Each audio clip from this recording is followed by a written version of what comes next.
Magandang araw pong muli sa inyo mga kapatid, mga kaibigan. Muli po, nandito si Balintataw ng Agila upang kayo po ay handugan ng isa na naman pong tula. Ang pamagat po ng tula na aking bibigkasin, ang kalabaw. Alam mo ba, paring Marco, ako'y lubhang na intriga?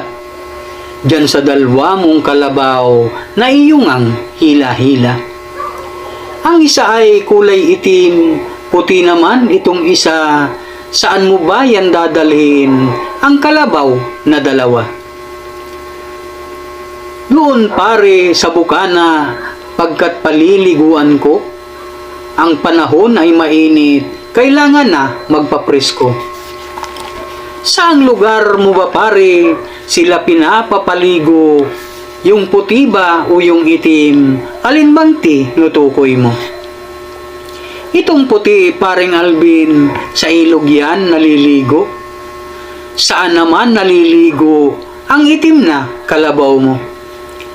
Naliligo itong itim sa ilog rin, paring Marco. Ano pare ang pagkain sa kanila ay bigay mo? Yung puti ba o yung itim, alin bang tinutukoy mo? Ito kasing puti pare, damo ang pagkain nito. Itong itim naman pare, anong pinakakain mo? Itong itim pare Alvin, kinakain rin ay damo. Bakit nga ba, paring Marco, tuwing ako'y magtatanong, iisa lang ang sagot mo, pareho lang ang iyong tugon? Sino bang nagmamayari ng dalawang kalabaw na yun? Yun bang puti o iyong itim? Sa dalaway, alin ba dun? Itong puti, paring Alvin, ako ang nagmamayari. Itong itim, paring Marco, ikaw rin ang siyang may-ari. Bakit pare, nalaman mo, ito'y aking pag-aari?